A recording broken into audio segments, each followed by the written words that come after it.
हरे कृष्ण. स्वागत आहे सर्वांचं. श्री श्री राधा गोविंद इस्कॉन मंगळुरू तर्फे घेतला जाणारा हा लेव्हल 2 चा अभ्यासक्रम आहे, ज्यामध्ये आपण भगवद्गीतेचा अध्याय 15वा पुरुषोत्तम योगचं अध्ययन करतो आजपासून.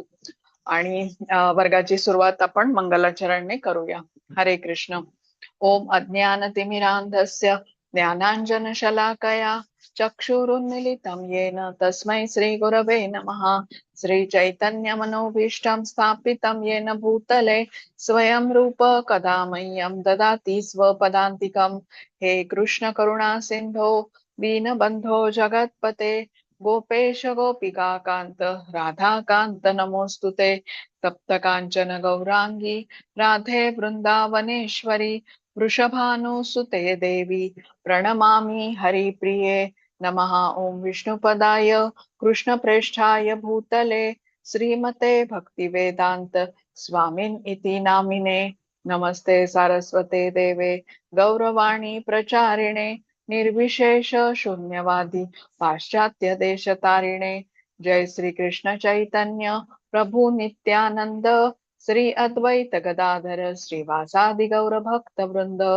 हरे कृष्ण कृष्ण कृष्ण हरे हरे हरे राम राम राम हरे हरे. हरे कृष्ण सर्वांना.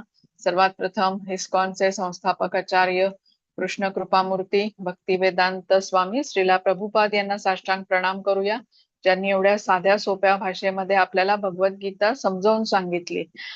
श्री श्री राधा गोविंद इस्कॉन मंगळुरूचे अध्यक्ष नामनिष्ठ दास प्रभूजी यांना सादर प्रणाम, ज्यांनी हा अभ्यासक्रम आपल्या सर्वांच्यासाठी बनवला आणि झूमच्या द्वारे उपलब्ध करून दिला, आणि त्यामुळे घरी बसल्या या संधीचा आपण लाभ घेऊ शकलो.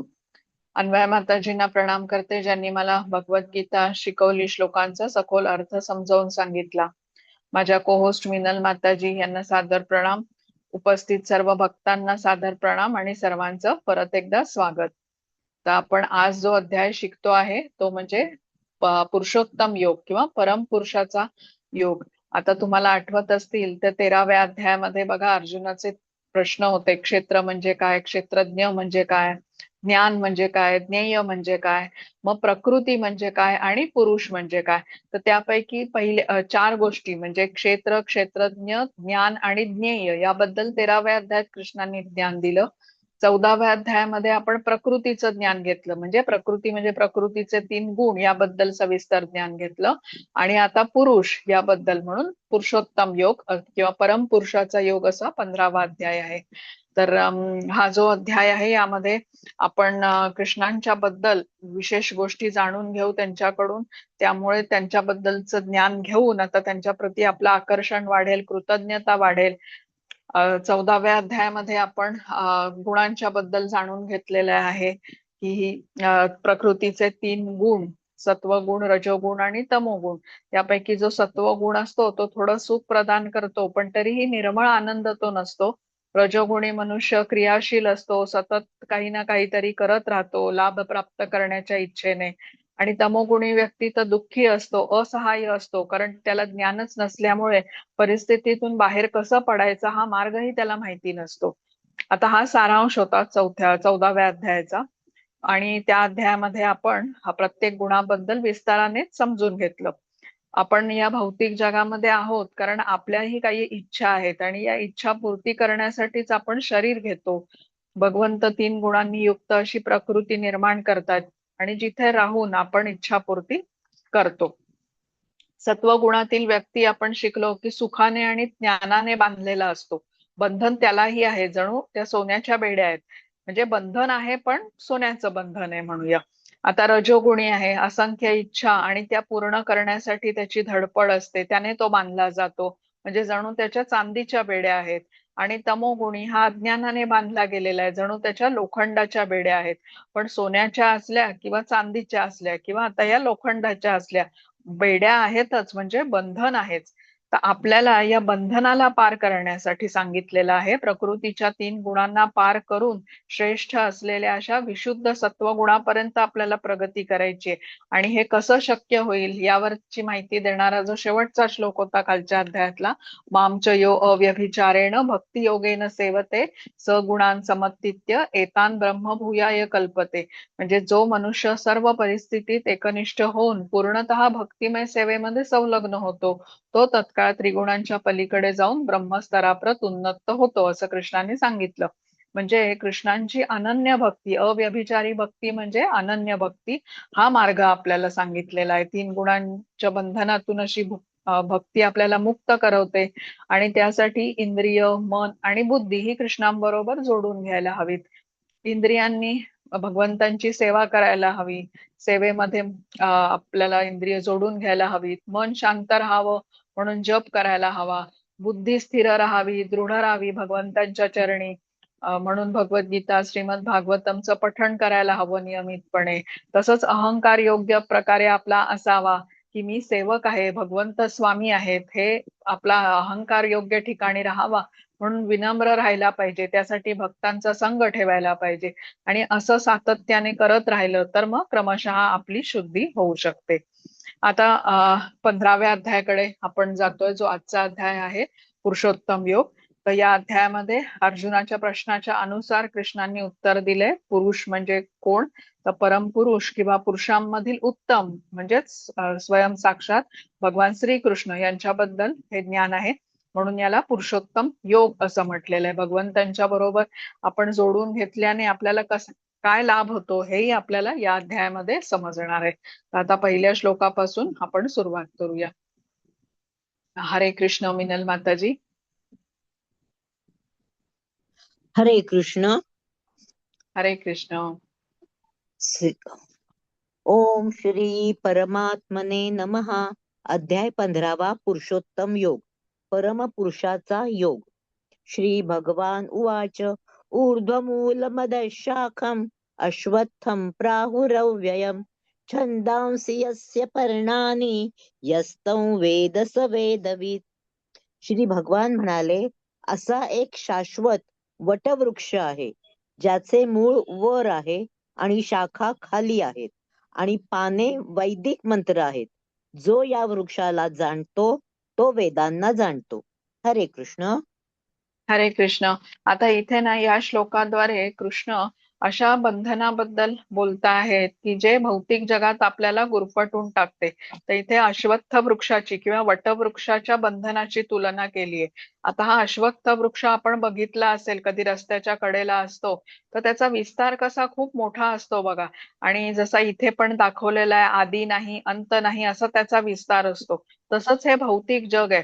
या भौतिक जगामध्ये जे सकाम कर्मी आहेत, म्हणजे रजोगुणाच्या प्रभावाखाली आहेत विशेषतः, ते कर्म करतात, लाभ प्राप्त करतात, म्हणजे कर्मफळ उपभोगतात आणि परत कर्म करतात, परत ती फळ कर्माची उपभोगतात. हे चक्र त्यांचं सुरू राहतं.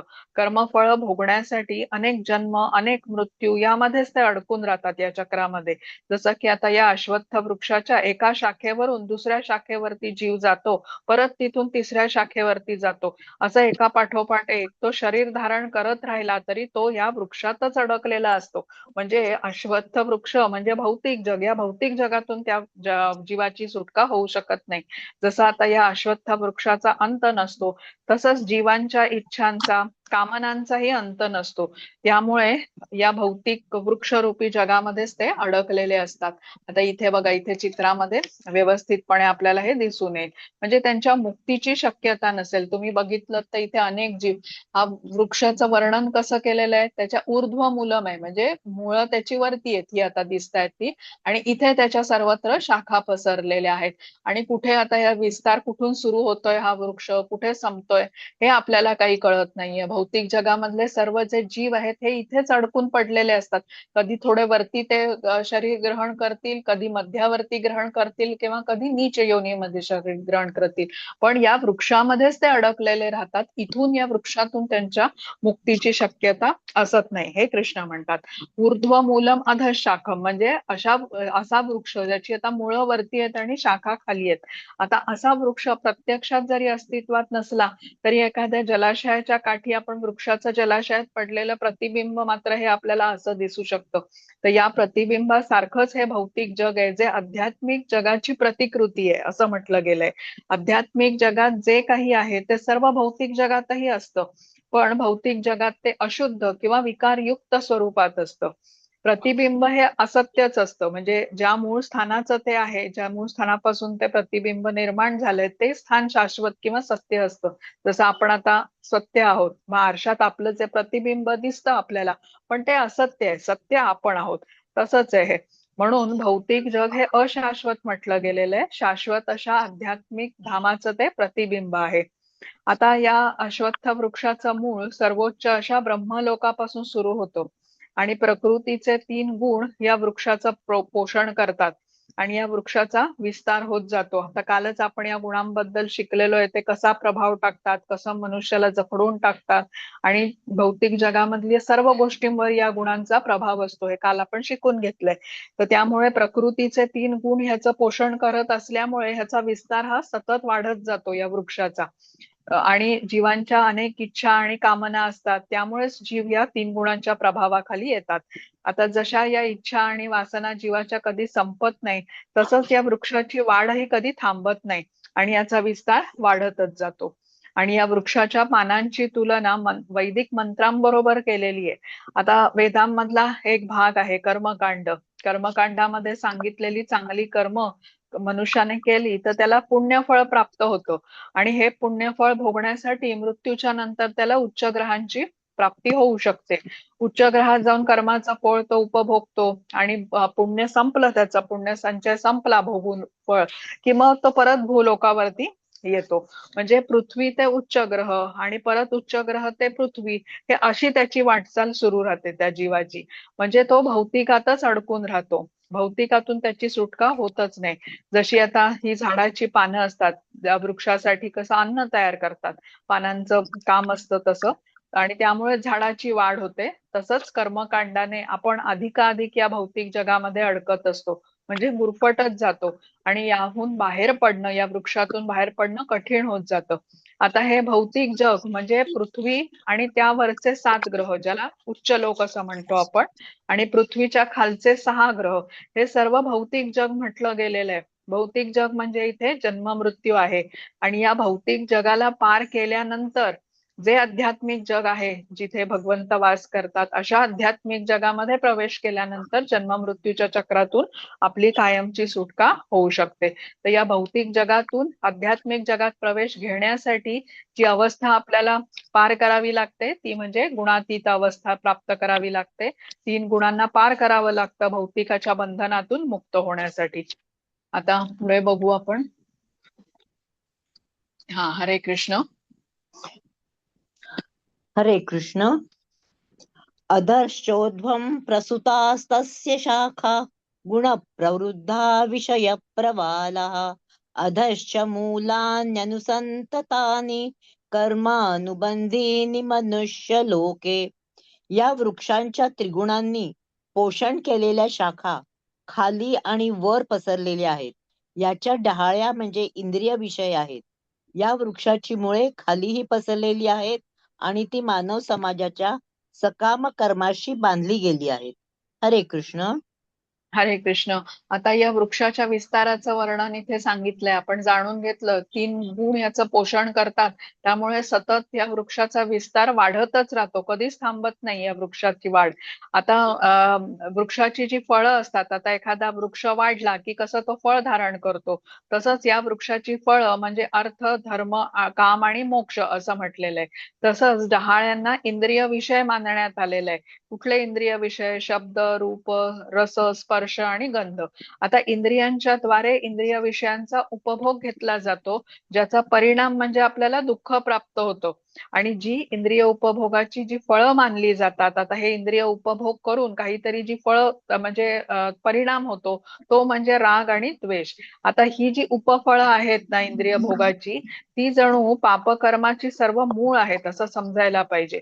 आता हे जसं ही पापकर्म जी आहेत किंवा हे बीज आपल्यामध्ये आहे या उपफळांचं, तर ही कशी सर्वत्र पसरलेली असतात. म्हणजे गुणांच्या प्रभावाने असा जीव, याच्यातून कुठलाही जीव मुक्त नसतो. आणि या वृक्षाचं चित्र आपण बघितलं तर आपल्याला समजेल की प्रकृतीचे जे गुण ज्या ठिकाणी अधिक प्रमाणात आहेत, तिथे त्या जीवांच्या विशिष्ट प्रजाती आढळतात. म्हणजे आता तुम्ही बघितलं तिथे ते मूळ आहे, मुळाच्या नंतर हा इथला वरचा भाग जो आहे, इथे सर्व सत्वगुण ज्यांच्यामध्ये प्रबळ आहे अशा जीवांच्या प्रजाती आढळतील. म्हणजे देवता, गंधर्व, यक्ष अशा जीवयोनी आढळतात. त्यानंतर ह्या मधल्या भागामध्ये रजोगुण प्रबळ आहे म्हणजे पृथ्वी, तर तिथे मनुष्य वगैरे आहेत. आणि मग खालच्या भागामध्ये जिथे तमोगुणाचं प्राबल्य आहे, तिथे पशु पक्षी इत्यादींचा म्हणजे त्या जीवयोनी आढळतात. आता पुढचा बघू, तिसरा. हा, हरे कृष्ण. हरे कृष्ण. न रूपमस्येह तथोपलभ्यते नान्तो न चादिर्न च सम्प्रतिष्ठा अश्वत्थमेनं सविरूढमूलम् असङ्गशस्त्रेण दृढेन चित्वा ततः पदं तत्परिमार्गितव्यं यस्मिन् गता न निवर्तन्ति भूयः तमेव चाद्यं पुरुषं प्रपद्ये यतः प्रवृत्तिः प्रसृता पुराणी. या वृक्षाचे वास्तविक रूप या जगतात अनुभवता येत नाही. याचा आदी अंत आधार कोणीही जाणू शकत नाही. परंतु मनुष्याने खोलवर मुळे गेलेल्या या वृक्षाला निश्चयाने अनासक्ती रूपी शस्त्राद्वारे छेदून टाकले पाहिजे. त्यानंतर मनुष्याने असे स्थान शोधावे की ज्या ठिकाणी गेल्यावर पुन्हा परतावे लागत नाही. ज्या परमपुरुषाकडून अनादी काळापासून सर्व गोष्टींचा प्रारंभ आणि विस्तार झाला आहे, त्या परमपुरुषाला त्या ठिकाणी शरण गेले पाहिजे. हरे कृष्ण. हरे कृष्ण. आता या वृक्षाच्या विस्ताराची कल्पना आपण करू शकत नाही असं म्हटलंय. मुळ वरती असलेल्या या वृक्षाच्या शाखा सर्वत्र पसरलेल्या आहेत आणि या वृक्षाचा प्रारंभ कुठे, अंत कुठे, हे आपण जाणू शकत नाही. आता या वृक्षाचा विस्तार आपल्याला समजण्यासारखाच नाहीये, आपली क्षमता नाहीये. एखादा आता विशाल वृक्ष आहे बघा, आणि जमिनीवरचा एखादा किडा आता त्याच्यावर चढू लागला, तर कसा त्याला अंदाज नसतो की हा वृक्ष किती उंच आहे, किती मोठा आहे. तशीच आपली अवस्था आहे. आपणही या वृक्षाच्या विस्ताराला जाणू शकत नाही. कुठून सुरू होतो, कुठे संपतो, हे आपल्याला समजू शकत नाही. आता प्रत्यक्षात असा अश्वत्थ वृक्ष आपण एखाद्या पार्कमध्ये बघतो, रोडच्या साईडला बघतो, आणि त्याची मुळं कशी असतात, जमिनीवर खोल गेलेली असतात. पारंब्याही त्याच्या अनेक असतात, ज्या जमिनीला घट्ट धरून ठेवतात आणि जमिनीतून पोषण द्रव्य शोषून घेतात वृक्षाचं पोषण करण्यासाठी. तसंच हा वृक्ष अधिकाधिक वाढतो. प्रकृतीचे 3 गुण या वृक्षाचं पोषण करत असतात आणि आपण सर्व जीव या 3 गुणांच्या प्रभावाखाली आहोत, म्हणूनच बद्ध म्हटले जातो. आणि या वृक्षामध्ये आपण अडकलेले आहोत. विषय उपभोगांच्या मागे आपण जात राहतो आणि अधिकच आपण आपलं बंधन हे दृढ होत राहतं. आता हे इंद्रिय उपभोगांचे विषय आत्म्याच्या प्रगतीसाठी बाधा ठरतात, पण अज्ञानामुळे जीव नेमका त्यांच्याचकडे तीव्रपणे आकर्षित होतो. आपण कालच जाणून घेतलं ना की जीवाचं आकर्षण हे प्रकृतीकडे जास्त असतं, जरी भगवंत बीज प्रदान करणारे पिता असले तरीही. तर कृष्ण म्हणतात की या वृक्षाला शस्त्राच्या साह्याने छाटून टाकलं पाहिजे. अनासक्तीच्या शस्त्राने या वृक्षाला छाटून, म्हणून असंग शस्त्रेण दृढेन चित्वा असे शब्द आलेले आहेत. मग बंधनातून तुम्ही मुक्त व्हा. या वृक्षाच्या, भौतिक वृक्षाच्या माझ्या धामामध्ये या, असं कृष्ण म्हणतात. तर एकदा आपण या भगवत धामामध्ये प्रवेश करते झालो की मग परत आपण या भौतिक जगामध्ये जन्म घेत नाही. आपणही मायेच्या या 3 गुणांमुळे विविध दुःख इथे भोगत असतो भौतिक जगात. आणि त्यासाठी कृष्ण सांगतात की यस्मिन गतान निवर्तन्ति भूयः, म्हणजे भगवत धाम हे असं स्थान आहे की जिथून आपल्याला पुन्हा परतावं लागत नाही या भौतिक जगामध्ये दुःख भोगण्यासाठी. आणि या भगवत धामामध्ये आपल्याला जायचं असेल तर काय करावं लागेल, तर कृष्ण इथे म्हणाले की या गोष्टींचा उगम ज्यांच्यापासून झाला आहे, म्हणजे जे अहम सर्वस्य प्रभव आहेत, भौतिक जगाच्या विस्ताराचं मूळ कारण आहेत, त्यांची कृपा प्राप्त करण्यासाठी त्यांना शरण गेलं पाहिजे. आता ही जी आपली भौतिकाकडे आसक्ती असते, आपल्यामध्ये ज्या अशुद्धता असतात, त्यामुळेच हे असतं. आणि आता जीवन असेपर्यंत बघा, आपल्या इच्छा असतातच. सजीव म्हटलं की त्याची इच्छा आहेच, इच्छा त्याच्या मनात असते. पण आता या इच्छा कुठल्या असाव्यात हे मात्र ठरवण्याचं स्वातंत्र्य आहे. म्हणजे आता इंद्रिय जी आहेत ना, इंद्रियांची त्यांच्या विषयांकडे ओढ ही राहतेच. पण स्वातंत्र्य आपल्याला हे दिलेलं आहे की तो विषयाचा पर्याय निवडण्याचं. म्हणजे कसं, आता बघा की इंद्रिय आपली कार्यक्षम आहे तोपर्यंत, आपल्या म्हणजे डोळ्यांना दृष्टी आहे तोपर्यंत डोळे बघतातच, कानाला ऐकायला येतंय तोपर्यंत कान ऐकणारच आहेत. पण डोळ्यांनी आपण आता काय बघतो, कानाने काय ऐकतो, जिभेने आपण कसला स्वाद घेतो, हे निर्णय करण्याचं स्वातंत्र्य मात्र आपल्याला दिलेलं आहे. तर या इंद्रियांना भौतिक विषयातून काढून कृष्णांकडे वळवलं, कृष्णांच्या सेवेमध्ये नियोजित केलं, तर ही इंद्रिय कृष्ण सेवेमध्ये आपोआप संयमित होऊ शकतात. हा मार्ग आपल्याला सांगितलाय, भौतिकामधून कृष्णांच्या बरोबर जोडून घ्यायचा. भौतिक जगावरती मायाशक्तीचं राज्य आहे. मायेच्या प्रभावाने मनुष्य भ्रमित होतो आणि त्यामुळेच या भ्रमाचा परिणाम म्हणून ज्या दुःख देणाऱ्या गोष्टी आहेत त्यांना सुख देणाऱ्या मानतो आणि मग चूक होते त्याच्याकडून. जसं आपण म्हटलं ना की मनामध्ये या इच्छा असतात, पण मन कसं आहे, अस्थिर आहे. या मनाला डायरेक्टली आपण नियंत्रण करू शकत नाही. पण जी इंद्रिय आहेत, इंद्रियांना जेव्हा आपण कृष्ण सेवेमध्ये जोडून घेतो आणि बुद्धीलाही जोडून घेतो, तेव्हा या मनाला मग संयमित करणं सोपं होतं. आता जसं कोणी नशा करत असेल किंवा ज्या चुकीच्या सवयी ज्या व्यक्तीला ठेवल्या असतील, त्याला काय वाटत असतं की हे सर्व करून मला सुखच मिळेल असं त्याने मानलेलं असतं. आणि हे भौतिक गुणांच्या प्रभावाखाली असल्याचंच लक्षण आहे. या भौतिक जगामध्ये दुःख देणाऱ्या गोष्टी ज्या असतात ना, त्या सर्व चकाकत असतात बघा, आकर्षक वाटतात, कारण हे मायेचं स्वरूप तसं आहे. आता आपल्यामध्ये अशुद्धता असल्यानेच आपल्यासाठी जे काही अयोग्य आहे, नेमकं तेच गोष्ट आपल्याला आकृष्ट करते. आणि या अशुद्धतेमुळेच आपण या मायेच्या झगमगाटाकडे ओढलेही जातो. जे आपल्यासाठी हितकारक आहे त्याकडे मात्र आपण आकर्षिले जात नाही, म्हणजे भगवंतांकडे. तर जे भौतिक जगात ज्या गोष्टी बघा आपल्याला अनेकदा दाखवल्या जातात, त्या तशा स्वरूपात नसतातही. आणि याचा अनुभवही आपण अनेकदा घेत असतो. जाहिरातीमध्ये कुठलं एखादं प्रॉडक्ट, कॉस्मेटिक प्रॉडक्ट आपण त्याबद्दल जाणून घेतलं आणि कधीतरी ते घेऊन आलो आपण, तर त्वचेवर त्याने दुष्परिणामच होतो. पण आपल्याला सांगितलेलं काय असतं की तुम्ही हे क्रीम वापरून बघा, तुमची त्वचा अगदी चांगली होईल. कुठल्या एखाद्या स्कीम मध्ये व्याज चांगलं मिळेल म्हणून कुठल्या माणसाने पैसे त्याच्यात गुंतवले, तर कधीतरी त्याचं नुकसानही होतं. एखादं घर घेण्याची त्याला इच्छा झाली, त्याने चित्र बघितलं आणि प्रत्यक्षात तो त्या ठिकाणी जाऊन बघितलं त्याने, तर त्याला वेगळंच काहीतरी तिथे दिसतं, म्हणजे स्वरूप वेगळं असतं. तर हे भौतिक जग हे असंच आहे. पण आता या सगळ्या गोष्टी असल्या, जसं आहे तसं ते नसलं तरीही आपण आसक्त असतो. आणि म्हणून या श्लोकात कृष्ण म्हणतात की निर्माण मोह जितसंग दोषा, म्हणजे या भौतिक जगाचा जो संग दोष आहे त्यातून आपल्याला मुक्त व्हायला पाहिजे. आता पुढचा बघू. हा, हरे कृष्ण. हरे कृष्ण. निर्माण मोहाजित संग दोषा अध्यात्म नित्या विनिवृत्त कामाः द्वंद्वैर्विमुक्ता सुख दुःख संज्ञैः गच्छन्त्यमूढा पदमव्ययन्तत्. जे खोटी प्रतिष्ठा, मोह आणि असत संगापासून मुक्त आहेत ते नित्यत्व जाणतात. जे भौतिक वासनेतून मुक्त झाले आहेत तसेच सुखदुःखाच्या द्वंद्वापासून मुक्त झाले आहेत आणि जे मोहरहित होऊन परमपुरुषाला शरण कसे जावे हे जाणतात, त्यांना त्या शाश्वत धामाची प्राप्ती होते. हरे कृष्ण. हरे कृष्ण. आता भौतिक प्रकृतीमध्ये जो अडकलेला आहे त्यावर प्रभुत्व गाजवणारी ही माया शक्ती आहे, मोहमाया भगवंतांची शक्ती आहे.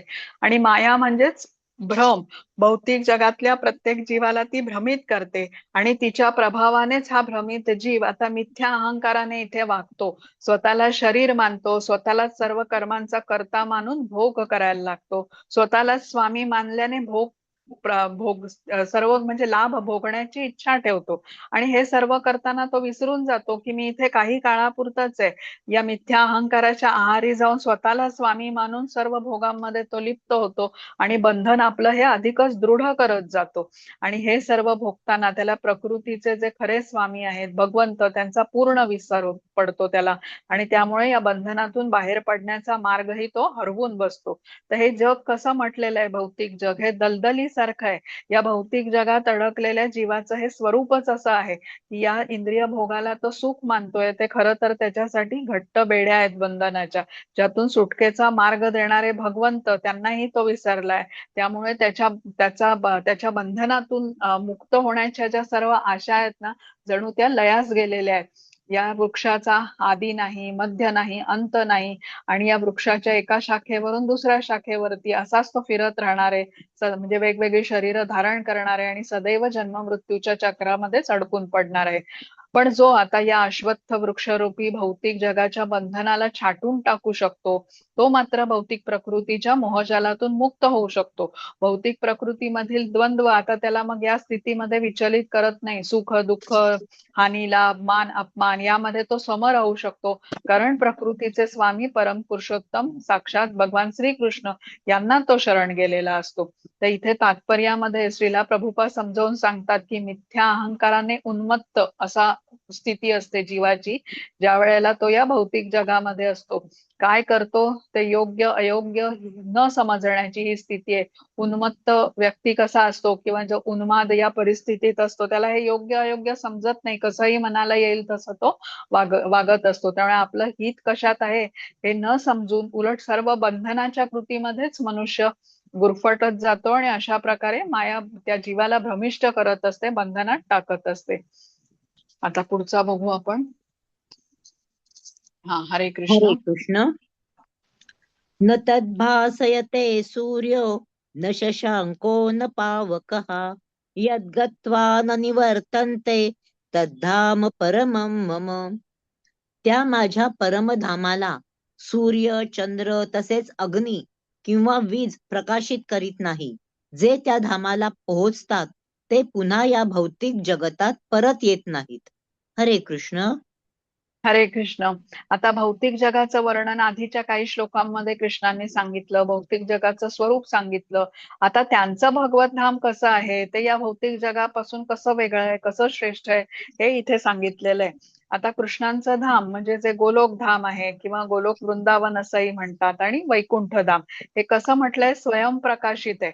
आता भौतिक जग जे आपलं आहे त्याला प्रकाशित करणारा हा एकटा सूर्य असतो. इतर ग्रह तारे यांनाही सूर्यापासून प्रकाश मिळतो. पण कृष्णांच्या धामामध्ये सर्व ग्रह लोक हे स्वयंप्रकाशित आहेत. सर्व ग्रहांच्या या दैदिप्यमान तेजाला ब्रह्मज्योती असं म्हटलं जातं, जे तेज गोलोक वृंदावनातून प्रसारित होतं. कारण हे तेज भगवंतांचं आहे, भगवंत स्वतः तिथे वास करतात. त्यामुळे सर्व गोष्टी म्हणजे प्रकाशित होतात भगवंतांच्या तेजामुळे. आता या भौतिक जगाला मात्र प्रकाशित करणाऱ्या चंद्र सूर्याचं तेजही भगवंतांपासूनच येत असतं. चंद्र सूर्याच्या प्रकाशाच्या शिवाय तर भौतिक जग हे अंधकारमय असतं आणि अज्ञानरूपी अंधकारात बुडालेलं असतं आणि या अज्ञानामुळेच जीव स्वतःला स्वामी मानतो, प्रकृतीचा उपभोग घेतो. पण जेव्हा आता जीव भगवंतांना शरण जातो, क्रमशः शुद्ध होतो, भगवत धामाची प्राप्ती करतो, तेव्हा भगवंतांच्या सेवेमध्ये सच्चिदानंदमय जीवन जगतो. आता खरं तर आपण या भौतिक जगामध्ये राहून दुःखी आहोत. अनेक प्रकारची दुःख आपल्यापैकी प्रत्येक जण भोगतोय आणि कृष्ण या भौतिक जगाचं वर्णनही दुःखालयम अशाश्वतम किंवा अनित्यम असुखम असंच करतात. पण असं असलं तरी आपल्याला कृष्णांच्या या भगवत धामाचं आपण वर्णन जरी ऐकलं ना, तरी तिथे जाण्याविषयी आपल्याला विशेष आकर्षण वाटत नाही. आता हे कृष्णांचं धाम कसं आहे, शाश्वत आहे, तिथे आनंदच आहे, जन्म मृत्यू नाही आणि नाशही होत नाही अशा धामाचा. म्हणजे भौतिक जगाच्या अगदी विरुद्ध असं हे धाम आहे. पण तरीही आपल्याला तिथे जायला आकर्षण वाटत नाही, याचं कारण म्हणजे आपलं अज्ञान. आणि भौतिक जग हे जेल सारखं म्हटलं गेलेलं आहे, आपण त्यामध्ये अडकलेले आहोत. आणि इथल्या ज्या सुखसुविधा काही आपल्याला मिळालेल्या आहेत त्याच बऱ्या वाटू लागतात आणि या जेलरूपी भौतिक जगातून सुटकेचा मार्ग आपण शोधत नाही. आपण भगवंतांचे अंश आहोत, त्यांच्यापासून दूर राहून आपण सुखी राहू शकणार नाही किंवा मासा जसा पाण्याच्या बाहेर जगू शकत नाही हे मनुष्य अज्ञानामुळे समजू शकत नाही. झाडाची एखादी तुटलेली फांदी झाडापासून वेगळी लागली तर ती सुकूच लागते. तसाच हा जीवात्मा भगवंतांपासून दूर गेला की दुःखी होतो, पण अज्ञानामुळे जीवाला हे समजू शकत नाही आणि तो इथे दुःख भोगतो. आता पुढचा बघू. हरे कृष्ण. हरे कृष्ण. ममैवांशो जीवलोके जीवभूतः सनातनः मनःषष्ठानींद्रियाणि प्रकृतिस्थानी कर्षति. बद्ध जगातील जीव हे माझे सनातन अंश आहेत. बद्ध जीवनामुळे ते मनासहित 6 इंद्रियांशी कठीण संघर्ष करीत आहेत. हरे कृष्ण. हरे कृष्ण. आता या श्लोकात कृष्ण स्पष्टपणे म्हणतात की सर्व जीव हे माझेच अंश आहेत. जीव म्हणजे मनुष्य, पशु पक्षी एवढंच नव्हे तर देवता सुद्धा भगवंतांचेच अंश आहेत. आणि आपल्याला माहिती आहे की भगवंत स्वतःचा विस्तार अनेक रूपांमध्ये करतात. 7व्या-8व्या अध्यायामध्ये आपण हे जाणून घेतलंय भक्ती योगाच्या. भगवंतांच्या प्रमुख विस्तारित रूपांना विष्णू तत्व असं म्हटलं गेलंय, जे महाविष्णू आहेत, गर्भोदकशाही विष्णू, क्षीरोदकशाही विष्णू, हे सर्व विष्णू तत्व आहे. आणि जे जीव आहेत ना ते दुय्यम विस्तार आहेत, ज्याला जीव तत्व म्हटलेलं आहे. आता म्हणजे विष्णू तत्व हे भगवंतांचे स्वांश झाले आणि जीव हे विभिन्न अंश झाले. आता भगवान शंकर, ब्रह्मदेव, इतर सर्व देवदेवता हेही जसे भगवंतांचे अंश आहेत, तसेच मनुष्य, पशु पक्षी, कृमी, कीटक, वृक्ष हेही सर्व भगवंतांचेच अंश आहेत. आणि कसे आहेत तिथे या श्लोकात म्हटलेलं आहे, शाश्वत अंश आहेत, नित्य आहेत.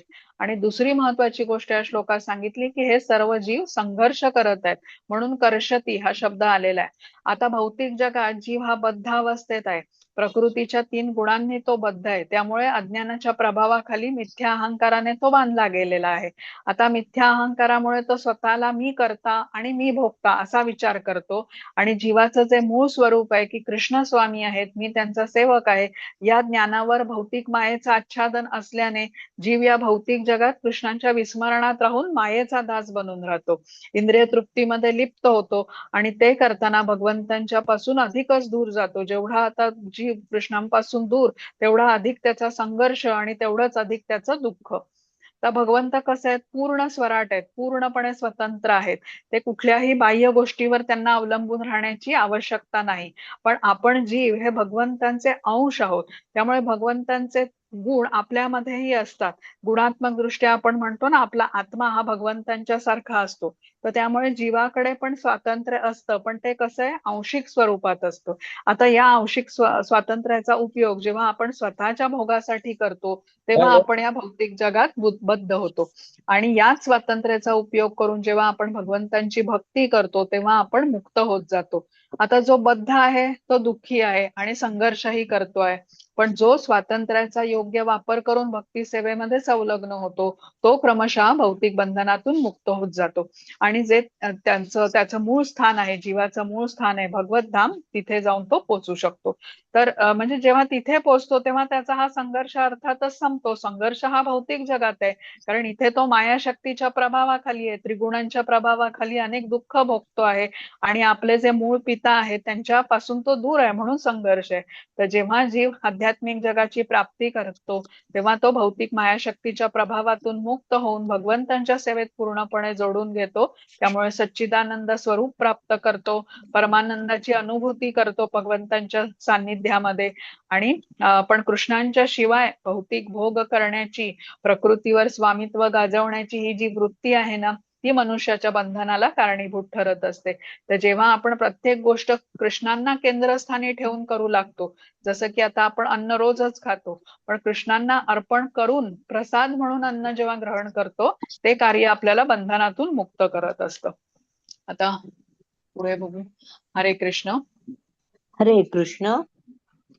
शरीरे यदवाप्नोति यच्चाप्युत्क्रामतीश्वरः गृहीत्वैतानि संयाति वायुर्गंधानि वाशयात्. ज्याप्रमाणे वायू आपल्या बरोबर ती गंध घेऊन जातो त्याप्रमाणे भौतिक जगातील जीव आपल्याबरोबर जीवनातील विविध संकल्पना एका देहातून दुसऱ्या देहात घेऊन जातो. अशा रीतीने तो एक प्रकारचा देह धारण करतो आणि पुन्हा दुसरे शरीर धारण करण्याकरिता पहिल्या देहाचा त्याग करतो. हरे कृष्ण. हरे कृष्ण. आपण बघा कधी बघतो ना की आपण एका ठिकाणी आहोत आणि हवा एखाद्या फुलाचा सुगंध कशी दूरवर नेऊन पोचवते, तसाच वाऱ्याची झुळूक येते आणि कुठल्या फुलाचा मंद असा सुगंध आपल्यापर्यंत येऊन पोचतो. फूल आपल्याला दिसत नाही पण सुगंध आपल्यापर्यंत येतो.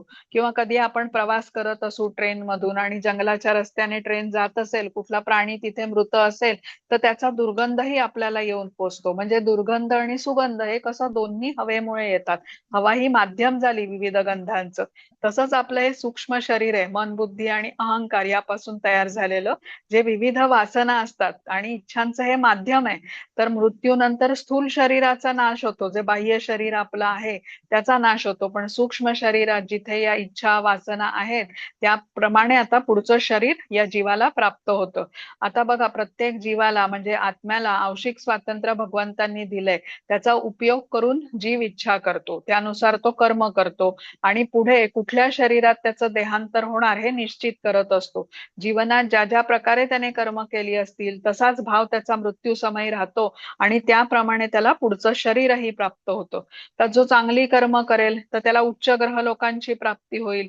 जो कृष्ण भावना भावित कर्म करेल तर त्याला कृष्णधामाची प्राप्ती होईल. तर इथे लक्षात घेऊया, शरीराच्या विनाशानंतर सर्व काही नष्ट होतं असा खूप गैरसमज असतो अज्ञानामुळे, पण असं नाही.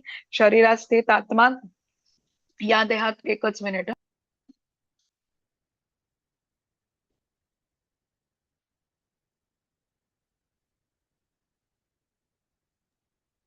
हा क्षमस्व.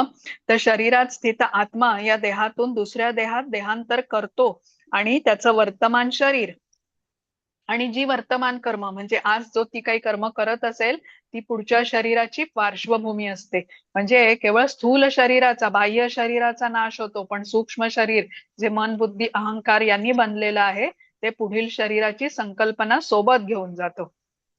आता जसं ज्या प्रकारचं कार्य करण्यात हा जन्म त्या मनुष्याचा जन्म गेला असेल, ज्या प्रकारची कार्य करण्याची त्याची आवड असेल, ते कार्य त्याला अधिक चांगल्या प्रकारे करता येईल असं अनुरूप शरीर भगवंतांच्या कृपेने त्याला प्राप्त होतं. आता या जन्मी जर का कोणी अति मांसाहाराचं सेवन करत असेल आवडीने, तर त्याला कदाचित वाघाचं शरीर मिळेल आणि वाघाचं शरीर मिळालं की त्याची रचना ही मांसाहार करण्यासाठी योग्य अशीच असेल. वाघाच्या शरीरात तो गवत खाऊन राहू शकणार नाही. तसंच भक्ताचं पण आहे. हा जन्म जो भक्त भगवंतांच्या सेवेमध्ये संलग्न आहे, विविध सेवा कार्यामध्ये संलग्न आहे, तर पुढील जन्म त्याचा अशा ठिकाणी होईल जिथेही त्याची अपूर्ण राहिलेली भक्ती तो सुरू ठेवू शकेल. तर ही सर्व व्यवस्था भगवंतांच्या द्वारे होते. तर अशा म्हणजे भक्त अशा परिवारात पुढे जन्म घेतो की जिथे माता पिता दोघंही भक्तीमध्ये संलग्न आहेत. सर्व सुखसोयी त्याला उपलब्ध होतात, उपजीविकेची चिंता राहत नाही, भक्तीमध्ये तो वेळ देऊ शकतो. म्हणजे भगवंतांनी केलेली ही व्यवस्था आहे ज्याद्वारे त्या भक्ताला आता भक्ती पुढे सुरू ठेवता यावी म्हणून झालेली त्यांची कृपा आहे असं म्हणूया.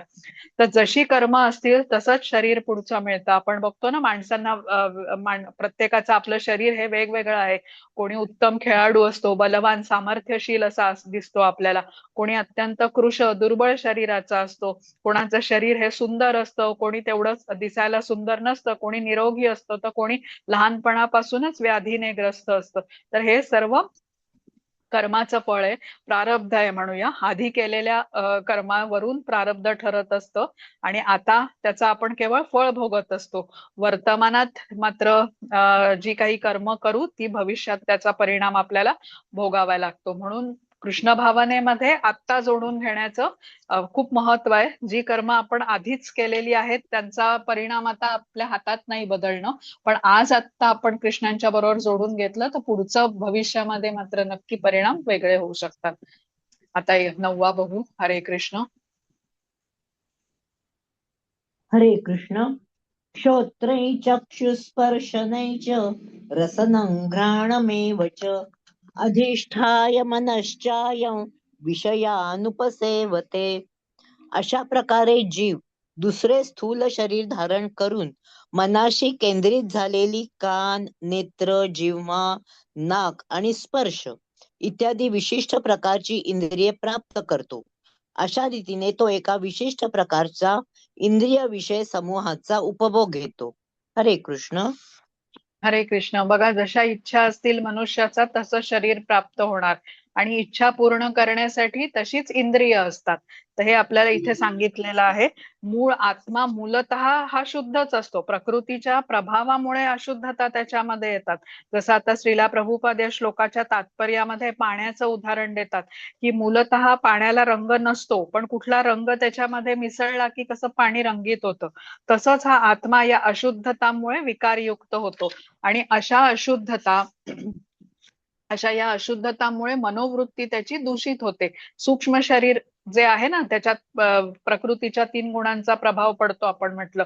आणि या मनोवृत्तीनुसारच आता पुढचा देह प्राप्त होतो आणि त्या इच्छा पूर्ण देह प्राप्त झाला की त्या ज्या सूक्ष्म शरीरात इच्छा आहेत त्या पूर्ण करण्यासाठी इंद्रिय कार्यरत होतात. तर म्हणजे दूषित वासना असतील तर तसंच तो शरीर प्राप्त करेल. मग ते माणसाचं असेल, प्राण्याचं असेल, 84 लक्ष प्रजातींपैकी कुठलंही शरीर मिळेल ज्या प्रकारे त्याच्या वासना असतील. आता आपण कधी बघा दुकानात जातो, मार्केटमध्ये काही कपडे घ्यायची आपल्याला इच्छा असते. तिथे दुकानात गेल्यानंतर एखादा ड्रेस आवडतो, आपण दुकानदाराला विचारतो किंमत, तर तो सांगतो हा 5,000चा आहे. तर आपल्याला किंमत जास्त वाटते. आपण त्याला म्हणतो की नाही, मला 2,000पर्यंत तुम्ही कपडे दाखवा. तर मग तो दुकानदार पैसेही कमी करत नाही आवडलेल्या ड्रेसचे आणि तो सांगतो की तुम्हाला तेवढ्या किमतीपर्यंत 2,000पर्यंत कपडे बघायचे असतील तर तुम्ही दुकानाच्या वरच्या मजल्यावरती जा, तिथे त्या किमतीमध्ये तुम्हाला कपडे मिळतील. तर म्हणजे जसं अधिक पैशाने आपण उंची वस्त्र विकत घेऊ शकतो, तसंच आपली कर्म जर का उत्तम असतील तर उत्तम शरीर प्राप्त होऊ शकतं, सुख सुविधा प्राप्त होऊ शकतात. जशी कर्म असतील तसंच पुढचं शरीरही मिळेल, हे आपल्याला आता इथपर्यंत समजलं. त्यासाठीच आपण कर्मयोग जाणून घेतला. बघा, पहिले 6 अध्याय जे होते हे यावरच आधारित होते. कर्माचं ज्ञान कृष्ण म्हणाले व्यवस्थितपणे समजून घेतलं पाहिजे, अकर्म केली पाहिजे. कारण ही कर्म ज्या प्रकारे आपण करू ती ते आपल्याला बंधनात अडकवतील तरी, किंवा एका विशिष्ट प्रकारे अकर्म केली तर आपण मुक्तही होऊ शकतो. तर त्यामुळे प्रमाणित आध्यात्मिक गुरूंकडून आपल्याला हे कर्माचं ज्ञान घेतलं पाहिजे. आता पुढचा बघूया. हरे कृष्ण. हरे कृष्ण. उत्क्रामन्तं सितं वापि भुञ्जानं वा गुणान्वितं विमूढा नानुपश्यन्ति पश्यन्ति ज्ञानचक्षुषः. जीव आपल्या देहाचा त्याग कसा करतो, तसेच प्राकृतिक गुणांच्या प्रभावामुळे तो कोणत्या प्रकारच्या देहाचा उपभोग घेतो हे मूर्ख लोक जाणू शकत नाहीत. परंतु ज्याला ज्ञानचक्षु आहेत तो हे सर्व पाहू शकतो. हरे कृष्ण. हरे कृष्ण. आता बघा, आपण हे शिकलो की जशी कर्म असतील तसं शरीर प्राप्त होईल पुढच्या जन्मी मृत्यूनंतर. अति आहार खाणाऱ्याची आवड असणाऱ्याला हत्तीचं शरीर मिळू शकतं आणि हत्तीचं शरीर मिळालं की त्याला ढीगभर अन्न खावंच लागणार. 2 घास खाऊन तो राहू शकणार नाही. म्हणजे खूप झोपायची आवड असेल तर त्याला उत्तर ध्रुवामध्ये जशी काही अस्वल असतात 6-6 महिने झोपतात तसं शरीर प्राप्त होईल. म्हणजे जशी इच्छा जसं कर्म त्याप्रमाणे पुढचं शरीर मिळणार आहे. म्हणूनच आधीच्या श्लोकात आपण शिकलो की स्थूल शरीराचा जरी विनाश झाला तरी सूक्ष्म शरीरात जशा वासना असतील त्या विविध वासनामुळेच तसं तसं शरीर पुढे प्राप्त होतं. ज्या वासना त्या म्हणजे तिथे उपभोगता येतील त्या शरीरामध्ये. म्हणून तिथे म्हटलं होतं की वायू आपल्या सोबत गंध घेऊन जातो, तसंच भौतिक शरीरातला जीव आपल्यासोबत विविध संकल्पना एका देहातून दुसऱ्या देहात घेऊन जातो. आता कोणी आपल्या वर्तमान देहाचा त्याग कसा करतो, पुढील जन्मी त्याला कुठला देह प्राप्त होतो आणि आता या वर्तमान देहात तो कशा परिस्थितीत आहे हे सर्व कसं ज्ञानामुळे समजू शकतं. ज्या व्यक्तीला आता ज्ञानच नाही तो हे जाणू शकणार नाही. तर या श्लोकामध्ये बघा, ज्ञान चक्षुषः असा शब्द आहे. तर आध्यात्मिक गुरूंकडून भगवद्गीता आणि इतर शास्त्रांचा सखोल अभ्यास केल्याने ही ज्ञानाची दृष्टी प्राप्त होते आणि हे ज्ञानचक्षु प्राप्त झाले की गोष्टी जशा आहेत तशा स्वरूपात म्हणजे स्पष्ट यथार्थ स्वरूपात त्याला समजू शकतात. आणि असा व्यक्ती भाग्यवान म्हटला पाहिजे, कारण प्रत्येक जीव अशा विशिष्ट परिस्थितीमध्ये का आहे, प्रकृतीच्या 3 गुणांच्या वर्चस्वाखाली एका विशिष्ट परिस्थितीत राहून तो उपभोग कसा घेतोय, इंद्रिय तृप्तीसाठी केलेल्या कर्मामुळे तो सुख दुःख कशी भोगतो, इंद्रिय भोग जरी करत असला तरी त्याच्यामधील काम आणि वासना सदैव त्याच्यामध्ये का राहतात, हे सगळ्या गोष्टींचं आकलन कोणाला होऊ शकेल, ज्याने ही ज्ञानाची दृष्टी प्राप्त केली आहे त्याला. आता आत्मा हा आपला शरीरापासून वेगळा आहे आणि प्रकृतीच्या गुणांच्या संघाने त्याच्यात या आत्म्यामध्ये अशुद्धता आल्याने तो बद्ध झालाय.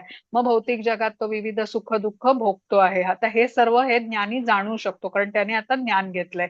आता विचार करा, कधी आपण आता प्रवासाला निघालो आणि अचानक रस्त्यात आपली गाडी बंद पडली आणि आपण तिथे इंजिन उघडून बघितलं तरी आपल्याला काही त्याच्यामध्ये समजत नाही, पण कुठे बिघाड आहे. पण आपण मेकॅनिकला जर का कॉल करून बोलवलं तर तो मात्र पटकन जाणतो की कुठे ती म्हणजे शोधू शकतो की गाडी बंद पडण्याचं कारण काय आहे, कारण त्याला त्या विषयातलं ज्ञान आहे इंजिन बद्दल. तसंच ज्याला हे आत्मचक्षु आहेत, ज्ञानाची दृष्टी प्राप्त झाली आहे, त्याला सर्व गोष्टी या स्पष्टपणे समजू शकतात. तर त्यासाठी इथे आपल्याला सांगितलंय गुरु साधू आणि शास्त्र यांचा आधार घ्यायला पाहिजे. कृष्णांनी आपल्यासाठी केलेली ही व्यवस्था आहे, या आध्यात्मिक मार्गावरती आपण चालू शकतो त्या मदतीने. गुरु साधू शास्त्र या व्यवस्थेमुळे आपल्या अडचणींवरती योग्य मार्ग काढत आपण पुढे वाटचाल करू शकतो आणि बद्धावस्थेतून मुक्त होण्याचा मार्ग हा त्यासाठी ज्ञानाने जाणायला हवा, हे कृष्ण सांगतात. आणि हे ज्ञान जे आहे हे कुठे भौतिक जगामध्ये शाळा कॉलेजमध्ये दिलं जात नाही, केवळ आध्यात्मिक गुरूंकडून ग्रंथ वाचून त्यांच्या मार्गदर्शनाखाली शुद्ध भक्तांचा संग ठेवून आपण हे प्राप्त करू शकतो. आता पुढचा बघू. हरे कृष्ण. हरे कृष्ण. यतन्तो योगिनश्चैनं पश्यन्त्यात्मन्यवस्थितं यतन्तोऽप्यकृतात्मानो नैनं पश्यन्त्य चेतसः. प्रयत्न करणारे आत्मसाक्षात्कारी योगीजन हे सर्व स्पष्टपणे पाहू शकतात, परंतु ज्यांचे मन अविकसित आहे आणि ज्यांना आत्मसाक्षात्कार झालेला नाही, ते प्रयत्न करूनही काय घडत आहे हे जाणू शकत नाही. हरे कृष्ण. हरे कृष्ण. तर इथे म्हटलंय आत्मसाक्षात्कारी योगीजन हे सर्व पाहू शकतात. तर योगीजन हा शब्द भक्ती योगीसाठी वापरलेला आहे. कृष्ण भावनेचा स्वीकार करून भक्ती सेवेमध्ये संलग्न झालेले योगीजन म्हणजे शुद्ध भक्त आत्म्याचं देहांतर कसं होतं हे पाहू शकतात किंवा हे समजू शकतात. तसं इथे चित्रामध्ये बघा चैतन्य महाप्रभू आणि त्यांचे शिष्य दाखवलेले आहेत. तर या आत्मसाक्षात्काराच्या स्तरापर्यंत उन्नत होण्यासाठी जो मार्ग आहे तो शुद्ध भक्ताच्या सान्निध्यात गुरूंच्या सान्निध्यात असल्याने त्यांचं मार्गदर्शन प्राप्त केल्यानेच आपल्याला समजू शकतो. आणि ही ज्ञानाची दृष्टी तेव्हाच प्राप्त होते जेव्हा गुरु साधू आणि शास्त्र यांची कृपा आपल्यावर होते. आपल्यासारख्या सामान्य जणांना जे आता नवसाधक आहे त्यांना मात्र प्रयत्न करूनही असं म्हणजे असंच हे समजत नाही ज्ञान, यामागे खूप तपस्या आहे. आता पुढचा बघू 12वा. हरे कृष्ण. हरे कृष्ण. यदादित्यगतं तेजो जगद्भासयतेऽखिलं यच्चन्द्रमसि यच्चाग्नौ तत्तेजो विद्धि मामकम्. अखिल जगताचा अंधकार नाहीसे करणारे सूर्याचे तेज माझ्यापासून उत्सर्जित होते आणि चंद्राचे व अग्नीचेही तेज माझ्यापासूनच उत्सर्जित होते. हरे कृष्ण. हरे कृष्ण. आता बघा, जो आत्मसाक्षात्कारी आहे, ज्याला ज्ञानाची दृष्टी प्राप्त आली आहे, तो त्याच्या स्तरावरून सर्व काही समजू शकतो. पण आता सामान्य जन आहेत, त्यांना कसं कळणार की भगवंत कसे सर्वश्रेष्ठ आहेत, कसे ते नियंत्रण करतात या ब्रह्मांडाचं, ते सर्व जीवांचे पालन पोषण करता म्हटलेले आहेत, ते कसं हे समजावं म्हणून हे आता पुढचे श्लोक आहेत. की ब्रह्मांडामध्ये भगवंतांनी कशी योजना केली आहे प्रत्येक जीवाच्या पालन पोषणाची, प्रत्येक जीव म्हणजे जीवाला अशी व्यवस्था करून दिलेली आहे की ज्याद्वारे तो भगवद्धामात येण्यासाठी प्रयत्न करू शकतो. आता हे श्लोक जाणून घेतल्यानंतर हे आपल्याला समजू शकतं. आता इथे या श्लोकात कृष्ण अर्जुनाला सांगतात की सूर्याचं तेज प्रकाश हा माझ्यामुळे आहे, तसंच चंद्राचा शीतल प्रकाश आणि अग्नीचं तेज हेही माझ्यापासून आलेलं आहे. आता सामान्य जनांना कळावं की कसे भगवंत सर्व व्याप्त आहेत, कसे पालन पोषण करता आहेत, आणि हे कळण्यासाठी कृष्णांनी हे सांगितलंय की तुम्ही सृष्टीकडे बघा, तुम्हाला कळेल. रोज सकाळी सूर्य उगवतो, सर्व कामांना गती मिळते, ती सूर्याच्या उगवण्याने मिळते. आता ही जी व्यवस्था आहे ना, तर ही भगवंतांची व्यवस्था आहे. सूर्याचं तेज भगवंतांपासून आहे. तसंच आता दिवसाच्या नंतर रात्र येते, ठराविक वेळेला तर सूर्याचा अस्तही होतो, रात्रीच्या वेळी चंद्रप्रकाश देतो, मग त्याचं तेज भगवंत म्हणतात तेही माझ्यापासून आहे. सर्व जीव जे आता अन्नधान्य आपण शिजवून खातो त्यासाठी लागणाऱ्या अग्नीचं तेज भगवंतांपासून आलेलं आहे. आता विचार करा, गहू तांदूळ हे काही दोनच प्रकारची धान्य नाही आहेत. अनेक प्रकारची धान्य, अनेक प्रकारची फळं, भाजीपाला आणि त्याला चव आणण्यासाठी विविध मसाले, ज्याने ते स्वादिष्ट बनू शकतात. सर्व पदार्थ वेगवेगळी चव त्यांना प्राप्त होते. हे सर्व भगवंतांच्या कृपेने शक्य झालेलं आहे. आणि जसा सूर्यप्रकाश महत्वाचा आहे तसा चंद्राचा शीतल प्रकाशही महत्वाचा आहे. कारण ज्या प्रकाशामध्ये रात्रीच्या वेळेला वनस्पतींचं पोषण होतं. आता विचार करा, चंद्र, सूर्य आणि अग्नी या तिघांच्या सहायतेशिवाय कोणी जीव इथे पृथ्वीवर जगू शकेल का? तर अर्थातच नाही. आता ही व्यवस्था करणारे कोण आहेत? तर भगवंत आहेत. सर्वांच्या मूलभूत गरजा पूर्ण व्हाव्यात अशी ही व्यवस्था केवळ भगवंतांची कृपा आहे, म्हणूनच झालेली आहे. आता पुढचा बघू. हरे कृष्ण. गामाविश्य च भूतानि धारयाम्यहमोजसा पुष्णामि चौषधिः सर्वास् सोमो भूत्वा रसात्मकः. मी प्रत्येक ग्रहलोकात प्रवेश करतो आणि माझ्या शक्तीद्वारे ते आपल्या कक्षेत स्थित राहतात. मी चंद्र होऊन सर्व वनस्पतींना जीवन रसांचा पुरवठा करतो. हरे कृष्ण. हरे कृष्ण. आता आपल्याला माहिती आहे आणि चित्रात दाखवलंय तसं सर्व ग्रह एका विशिष्ट कक्षेमध्ये विशिष्ट गतीने भ्रमण करत असतात. आपली पृथ्वी ही विशिष्ट कक्षेत आणि विशिष्ट गतीनेच भ्रमण करते. आता आपण कधी ऐकलंय का की कुठल्या ग्रहाने त्याची कक्षा सोडली किंवा म्हणजे भ्रमण करण्याची गती वाढवली? असं होत नाही. असं झालं तर फार गोंधळ होतील जगामध्ये. तर दुसऱ्या ग्रहाच्या कक्षेमध्ये एका ग्रहाने प्रवेश करून तो आदळेल त्याच्यावरती, तर असं कधीच झालेलं नाही. आता मोठे मोठे ग्रह आहेत बघा, शनी आहे, गुरु आहे, खूप वजनदार ग्रह आहेत. पण अशा प्रकारे एका म्हणजे विशिष्ट गतीने त्यांच्या कक्षेत ते अंतराळामध्ये तरंगत असतात आणि सरळ सगळं कसं सुरळीत सुरू असतं. आता हे सर्व कसं शक्य आहे? कारण ही भगवंतांची शक्ती आहे. तर जसे भगवंत जीवामध्ये उपस्थित आहेत तसंच ते ग्रहामध्ये सुद्धा, आणि त्यामुळेच हे ग्रह आपापल्या कक्षेमध्ये भ्रमण करू शकतात. तर इथे श्रीला प्रभुपाद तात्पर्यामध्ये समजवतात की मनुष्याचं शरीर बघा, जोपर्यंत भगवंतांचा अंश असलेला शरीरात आत्मा आहे उपस्थित, तोपर्यंत ते पाण्यावर तरंगू शकतं. पण जेव्हा आत्मा शरीर सोडतो, असं मृत झालेलं जे शरीर आहे ते मात्र पाण्यावरती तरंगू शकत नाही, ते बुडतं पाण्यामध्ये. तसंच ही भगवंतांची शक्ती या ग्रहलोकात प्रवेश करत असल्याने ते अंतराळामध्ये तरंगू शकतात. भगवंतांची ही शक्ती नसेल तर एवढे वजनदार ग्रह आहेत ते त्याच्या कक्षेमध्ये तरंगू शकणार नाही, न ते एका कक्षेमध्ये विशिष्ट गतीने भ्रमण करू शकतील. म्हणजे भगवंतांच्या योजनेचाच हा भाग आहे. भगवंतांची ही सर्व रचना आहे त्यांनी केलेली, ज्याचं नियमन ते करतायत. तसंच या श्लोकामध्ये सांगितलंय की पुष्णामीच्या औषधी सर्वा सोमो भूत्वा रसात्मका. म्हणजे सोम म्हणजे काय? तर चंद्र. या चंद्राचा प्रकाश कसा गुणकारी असतो? तर चंद्र प्रकाशामध्ये सर्व वनस्पती आपलं रसभरीत होतात, म्हणजे त्यांच्यामध्ये एक प्रकारचा रस तयार होतो. आता बघा, यावरून समजतं की कृष्णांच्या व्यवस्थेमुळे सर्व सजीव स्वादिष्ट अन्नाचा किंवा चवीचा आस्वाद घेऊ शकतात, सुखी समाधानी राहू शकतात. आपल्या जिभेला तृप्ती देते असा जो स्वाद आहे ना अन्न पदार्थांचा, जो खाऊन आपल्याला खूप समाधान मिळतं, त्यामागे कृष्ण आहेत. आणि हा चंद्राचा प्रकाश ही भगवंतांची शक्ती आहे, ज्यामुळे वनस्पतींचं पोषण होतं. प्रत्येक फळाला भाजीपाल्याला जी विशिष्ट चव असते, तर कृष्ण सांगतात ही चंद्राच्या प्रकाशाच्या मुळे असते, ज्याच्या मागचं कारण कृष्ण आहेत. आता पुढचा बघू. हा, हरे कृष्ण. हरे कृष्ण. अहं वैश्वानरो भूत्वा प्राणिनां देहमाश्रितः प्राणापानसमायुक्त पचाम्यन्यै चतुर्विधम्. सर्व प्राणी मात्रांच्या देहामधील जठराग्नी मी आहे आणि 4 प्रकारच्या अन्नाचे पचन करण्याकरता मी प्राण व अपान वायूशी संयोग साधतो. हरे कृष्ण. हरे कृष्ण. तर या श्लोकात कृष्ण म्हणतात, जे अन्न तुम्ही खाता त्याचं पचन करणारी शक्ती मी आहे, ज्याने अन्नाचं पचन होतं. म्हणजे आपण जेव्हा आपल्याला भूक लागते, आपण अन्न खातो, ही शक्ती आणि अन्नाचं पचन होतं, हे शक्ती भगवंतांची आहे. पचन शक्ती म्हणजे जठर अग्नी किंवा इथे वैश्वानर असं नाव दिलेलं आहे. तर काहींची पचनक्रिया आपण ऐकतो बघा मंद असते, जठर अग्नी मंद आहे असं म्हणतात. व्यवस्थित कार्य करत नसेल हा जठर अग्नी, तर त्या व्यक्तीला उपचाराची पण गरज भासते.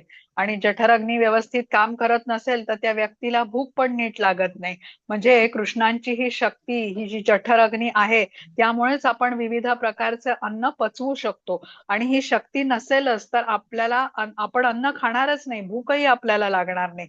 तर आधीच्या श्लोकात कृष्णांनी आपल्याला सांगितलं की त्यांच्या शक्तीमुळे, चंद्रप्रकाशामुळे कसं वनस्पतींचं पोषण होतं. आणि कृष्णांच्या शक्तीमुळे रसयुक्त अशी अन्न, भाजीपाला इत्यादींची निर्मिती होते. आणि आता अशी फळं, अशी भाजीपाला खाऊन आपल्या भोजन आपण म्हणजे घेतलं तर ते स्वादही मिळतो, आपल्याला समाधान मिळतं आणि त्या अन्नाचं पचन हे भगवंतांच्या शक्तीमुळे होतं. अशा प्रकारे जीवनाचा उपभोग आपण भगवंतांच्या कृपेमुळे घेऊ शकत असतो. तर 4 प्रकारची अन्न इथे सांगतायत कृष्ण, की ज्यांचं पचन हे भगवंतांच्या शक्तीमुळे होतं. तर पहिल्या प्रकारचं अन्न कुठलं, तर चर्व्य म्हणजे चावून खावं लागणारं अन्न, जसं की आता भाजी आहे, फळं आहे, चपाती, भात, हे कसं चावून खातो आपण अन्न. मग चोष्य म्हणजे काय, चोखून खावं लागणार, जसं आंबा आहे, ऊस आहे. मग लेह्य म्हणजे चाटून खावं लागणार, जसं की आता मध आहे. आणि पेय म्हणजे आपण पितो, जसं की आता पाणी आहे, दूध आहे. तर या सर्व प्रकारच्या अन्नाचं पचन करणारी शक्ती म्हणजे भगवंत, जठराग्नी किंवा वैश्वानर आहेत. म्हणून पचामी अन्नम चतुर्विधम म्हटलेलं आहे. बघा, म्हणजे आता भोजन पदार्थ तेही विविध असे कृष्णांनी निर्मिलेले आहेत. ते विविध या अन्न पदार्थांना चव वाढवण्यासाठी लागणारे मसाले, मीठ, हेही भगवंतांनीच दिलेलं आहे आपल्याला. शिजवण्यासाठी जो अग्नी आहे त्याचं तेज भगवंतांपासून आहे. अन्न ग्रहण करण्यासाठी लागणारे शरीराचे विविध अवयव हे भगवंतांची रचना आहे. तसंच अन्नाची पचन शक्ती ही पण भगवंतांची शक्ती आहे. आता हे अशा प्रकारे जीवाचं तर ते पालन पोषण करतातच, पण म्हणजे शरीराचं पालन पोषण केलं. आता बाह्य दृष्टीने ह्या जीवाला कसं भगवंतांकडे जाण्यासाठी सर्व व्यवस्था भगवंत करतात आपण म्हटलं ना, तर त्यासाठी आता वेद हे कसे आपल्याला मदत करतात हे सांगितलंय. वेद आहेत, पुराण आहे, शास्त्र आहेत, ही कशी जीवाला आता मदत करतात हे सांगतात भगवंत. हा, हरे कृष्ण. हरे कृष्ण.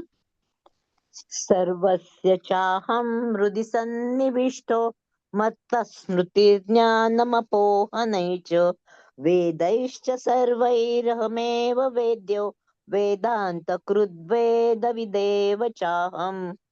मी सर्व प्राणी मात्रांच्या हृदयात स्थित आहे आणि माझ्यापासूनच स्मृती, ज्ञान आणि विस्मृती होतात. सर्व वेदांद्वारे जाणण्यायोग्य मीच आहे. निसंदेह मी वेदांतांचा संकलक आहे आणि वेदांचा ज्ञाता ही मीच आहे. हरे कृष्ण. हरे कृष्ण. तर इथे आपण ही गोष्ट समजून घेतली पाहिजे की सर्व जीवनावश्यक गोष्टी जीवाला का पुरवल्या गेल्या आहेत भगवंतांच्या द्वारे. तर या संधीचा उपयोग करून तो कृष्ण भावनेशी जोडून घेईल आणि भौतिक जगातून सुटकेचा मार्ग सोडेल. पण होतं नेमकं उलट, की जीव इथे उपभोग करू लागतो. भगवंतांनी जी ही व्यवस्था केलेली आहे, तर जीव जेव्हा या गोष्टीचा लाभ घेतो आणि भगवंतांवरती श्रद्धा ठेवतो, तेव्हा भगवत कृपेने या भौतिक जगातून सुटकेचा मार्गही काढू शकतो. आता त्याला मार्गदर्शन करण्यासाठी जीवाला इथे हा 15वा श्लोक सांगितलेला आहे, की सर्व जीवांच्या हृदयात मी स्थित आहे, कृष्ण म्हणतात मार्गदर्शन देण्यासाठी. आणि 3 प्रकारे मार्गदर्शन भगवंत देत असतात: स्मृती, ज्ञान आणि अपोहनम. आता जे भगवंतांच्या विषयी श्रवण करण्यामध्ये रुची ठेवतात त्यांना भगवंत स्मृती आणि ज्ञान देतात. आणि जे कृष्णांपासून दूर होऊन भोगांमध्ये लिप्त आहेत अशांना कृष्ण अपोहनम देतात, विस्मृती देतात. तसंच जे भगवंतांच्या सेवेत जोडलेले आहेत, त्यांची प्रेमपूर्वक भक्ती सेवा करीत आहेत, त्यांना भगवंत बुद्धी देतात, ज्याद्वारे ते भगवंतांकडे पोचू शकतील. म्हणजे आता कोणी अशिक्षित जरी असेल, तो ते पुस्तक वाचू शकत नसेल, तरी त्याच्या हृदयातून अज्ञानरूपी अंधकार दूर करून ज्ञानाचा दीप प्रज्वलित करतात भगवंत. म्हणजे आता जे वेद अध्ययन करतात बघा, आणि ते कुठल्या निष्कर्षापर्यंत त्यांनी पोचलं पाहिजे हा वेदांचा अभ्यास करून. तर इथे जे म्हटलंय ना, की वेदेश्च सर्वैर अहम एव वेद्यो, म्हणजे वेदांच्या द्वारे जाणण्यायोग्य कृष्ण म्हणतात मीच आहे. श्रीकृष्णांना जाणणे हा वेदांचा उद्देश आहे आणि यासाठी सर्व वेद मार्गदर्शन करतात. वेद जाणल्यानेच जीवाला त्याच्या आणि भगवंतांच्या संबंधाचं ज्ञान होतं आणि भगवंतांना शरण जाऊन तो परमलक्ष्याची प्राप्ती करू शकतो. आता मनुष्याला कसं आहे बघा, गतजन्माची आपल्याला स्मृती राहत नाही. म्हणजे भगवंतांनी दिलेल्या आंतरिक प्रेरणेमुळेच परत आपली अपूर्ण राहिलेली भक्ती मात्र तो सुरू करू शकतो. जरी पूर्व कर्माचं त्याला विस्मरण असलं तरी ती कर्म पुन्हा सुरू करावीत म्हणून भगवंत त्याला बुद्धी देतात.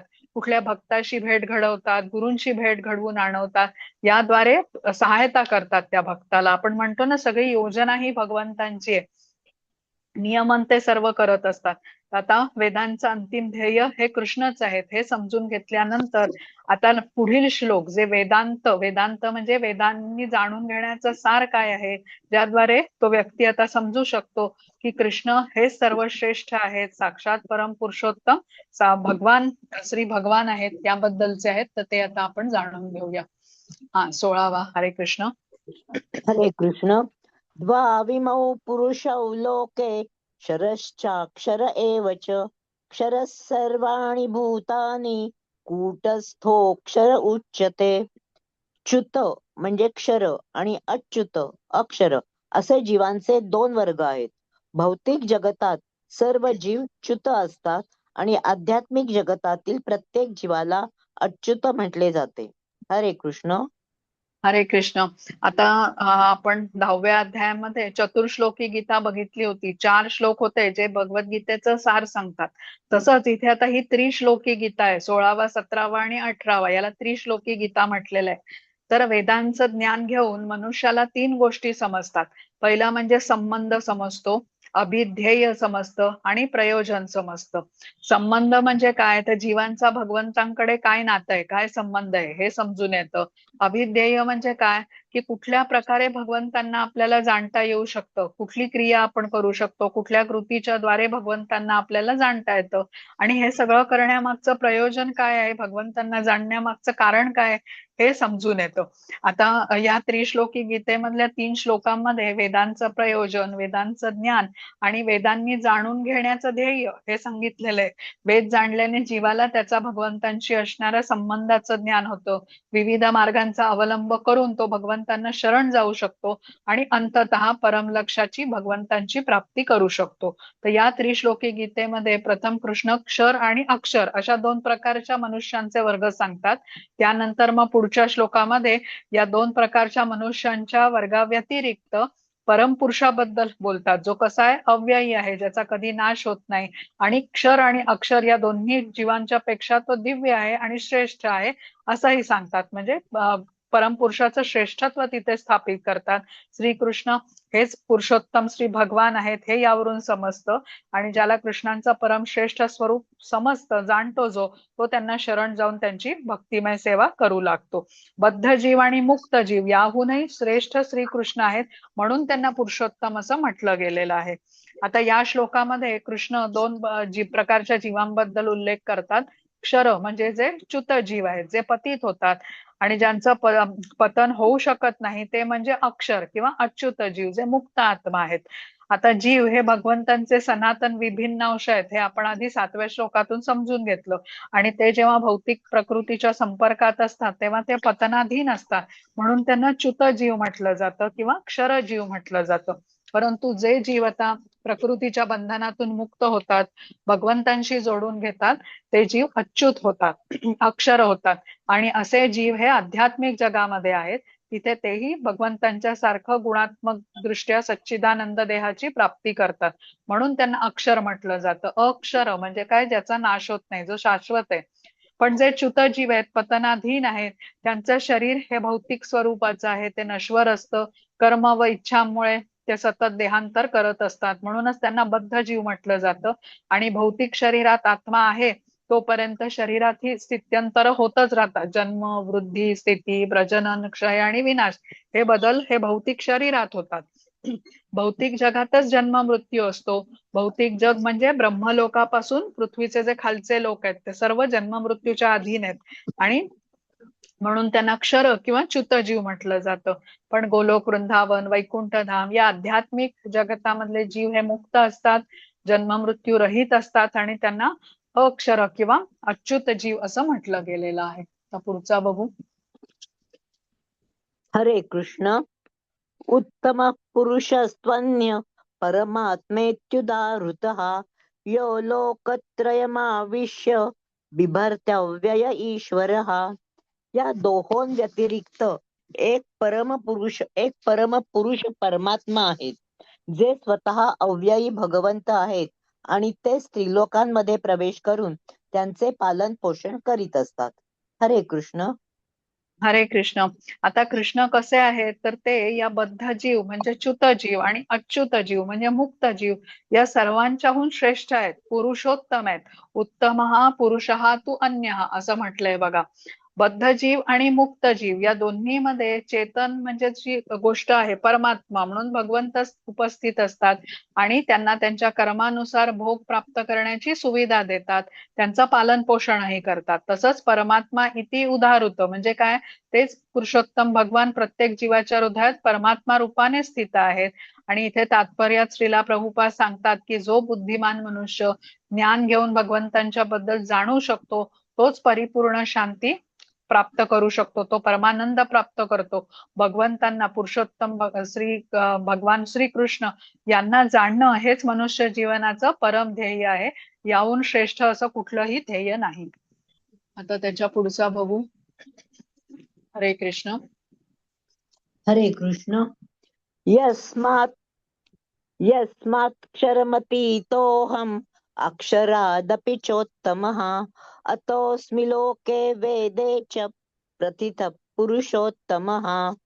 मी च्युत आणि अच्युत यांच्याही अतीत, दिव्य आणि सर्वश्रेष्ठ असल्यामुळे जगतामध्ये तसेच वेदांमध्ये पुरुषोत्तम म्हणून प्रसिद्ध आहे. हरे कृष्ण. हरे कृष्ण. आता या श्लोकात कृष्ण म्हणतात की क्षरजीव म्हणजे जे बद्ध जीव आहेत आणि अक्षर जीव म्हणजे मुक्त जीव आहेत, या दोन्हीपेक्षा मी श्रेष्ठ आहे म्हणूनच मी पुरुषोत्तम आहे. तर इथे आपल्याला हे समजून घ्यायचंय की जे आध्यात्मिक जगामध्ये मुक्त जीव आहेत ते गुणात्मक दृष्ट्या जरी भगवंतांच्या सारखी असले तरी परिमाणात्मक दृष्ट्या ते भगवंताहून श्रेष्ठ होऊ शकत नाहीत. भगवंत आणि जीव यांचं अस्तित्व वेगळं राहतं. जीव हा भगवंतांपेक्षा कनिष्ठच असतो, जरी तो आध्यात्मिक जगात असेल तरीही. म्हणजे भगवंत स्वामी असतात आणि भक्त हा सेवकच असतो. म्हणजे भगवंत हेच सर्वश्रेष्ठ आहे, सर्व पुरुषांमध्ये उत्तम असे पुरुषोत्तम आहे. क्षर आणि अक्षर या जीवांच्या शिवाय एक परमपुरुष अविनाशी आहे आणि तिन्ही लोकात प्रवेश करून त्यांचं तो पालन करू शकतो. क्षर आणि अक्षर अशा दोन्ही जीवांहून श्रेष्ठ आहेत, सर्वश्रेष्ठ आहेत वेदांमध्ये आणि या जगामध्ये परमपुरुष म्हणून ते प्रसिद्ध आहेत. आणि जो कोणी मला असा प्रकारे संशयरहित होऊन जाणतो, पुरुषोत्तम भगवान या रूपामध्ये जाणतो, तो माझ्या सेवेत संलग्न होतो असं भगवंत म्हणतात. म्हणजे भगवंत माझे स्वामी आहेत या गोष्टीचा जर का एखाद्या भक्ताने निसंशयपणे स्वीकार केला तर स्वामींची सेवा करणं हाच माझा धर्म आहे हा तो जाणतो आणि म्हणून तो भक्तिमय कार्यामध्ये संलग्न होतो. आता पुढचा बघू. हरे कृष्ण. हरे कृष्ण.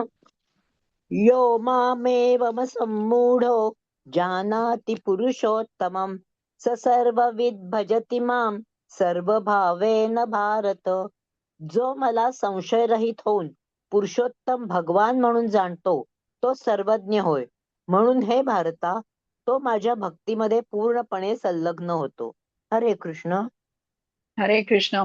आता यो माम एव असम्मूढ म्हणजे काय, कुठल्याही संशयाशिवाय मला जाणतो की मीच परम सत्य आहे, सर्वांपेक्षा श्रेष्ठ असा पुरुषोत्तम आहे. तो सर्वविद म्हणजे सर्व काही जाणणारा असतो आणि असा व्यक्ती माझ्या भक्तिमय सेवेमध्ये पूर्णपणे संलग्न होतो. आता ज्याच्याकडे पूर्ण ज्ञान नाही तो तर्क वितर्क करतो. ज्ञानी मग पण कसा असतो बघा, तो वेळ वाया घालवत नाही, तो स्वतः म्हणजे कुठेही तर्क वितर्क न करता भगवंतांच्या सेवेमध्ये जोडून घेतो. भौतिक जगात प्राप्त केलेल्या ज्ञानाने तर्क करून भगवंतांना जाणता येत नाही. त्यासाठी ज्याने या परम सत्याला जाणलेला आहे अशा तत्वविद गुरूंचा आश्रय आपल्याला घ्यावा लागतो. आणि भगवद्गीता आपल्याला हेच सांगते की प्रमाणित आध्यात्मिक गुरु हे आपल्याला योग्य प्रकारे ज्ञान देऊ शकतात की कृष्ण हे सर्व जीवाहून श्रेष्ठ आहेत, परम पुरुषोत्तम साक्षात श्री भगवान आहेत, सर्व जीव हे त्यांच्या अधीन आहेत, सर्व श्रेष्ठ असे पुरुषोत्तम यांना शरण जाण्यातच सर्व जीवांचं हित आहे. आता हे गुरुंकडून मार्गदर्शन घेतलं, गुरूंनी साधनेचा मार्ग सांगितला, हा मार्ग सोडून अन्यत्र कुठे जाण्याचा प्रश्नच भक्तासाठी नसतो. इतर मार्गाचा तो अवलंब करतच नाही, भगवंतांच्या सेवेमध्ये स्वतःला जोडून घेतो, म्हणजे संशयरहित होऊन पुरुषोत्तम भगवान यांचा स्वीकार करतो. तो अधिकृत गुरु हे तत्वदर्शी हा म्हटलेले आहेत, भगवंतांचे प्रतिनिधी आहेत, परम सत्याला त्यांनी जाणलेलं आहे. ते जो मार्ग सांगतात त्यावर चालणंच हेच भक्तासाठी हितावह असतं. अन्यथा अनेक जन्म तर्क केला, संशय केला तर मनुष्य परम सत्याला जाणू शकणार नाही. आणि आधी कृष्ण म्हणतात ना, संशयात्मा विनश्यती, जो संशय करतो त्याचा नाश होतो.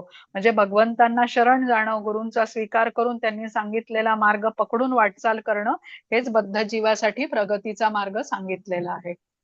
आता पुढचा बघू. हरे कृष्ण. हरे कृष्ण.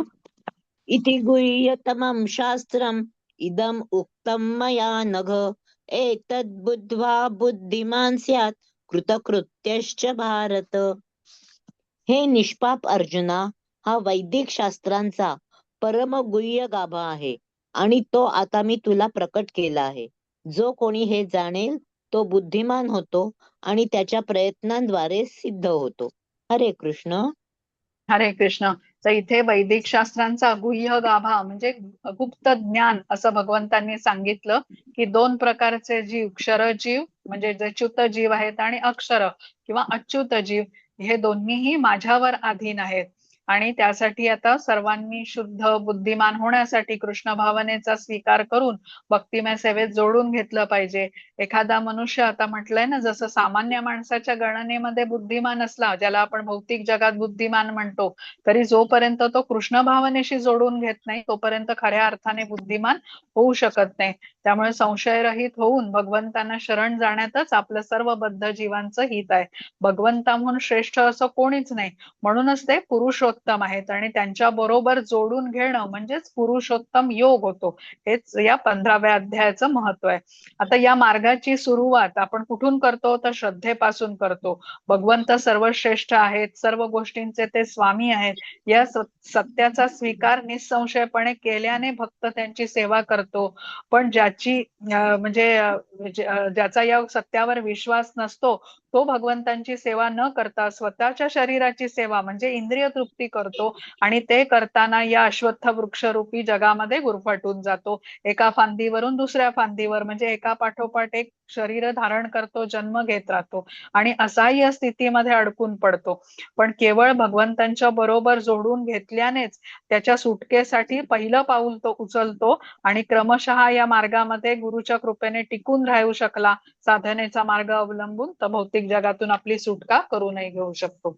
तर इथे आता आपला हा अध्याय संपलेला आहे. मी रेकॉर्डिंग थांबवते आणि मग काही तुम्हाला शंका असतील तर आपण घेऊ मग.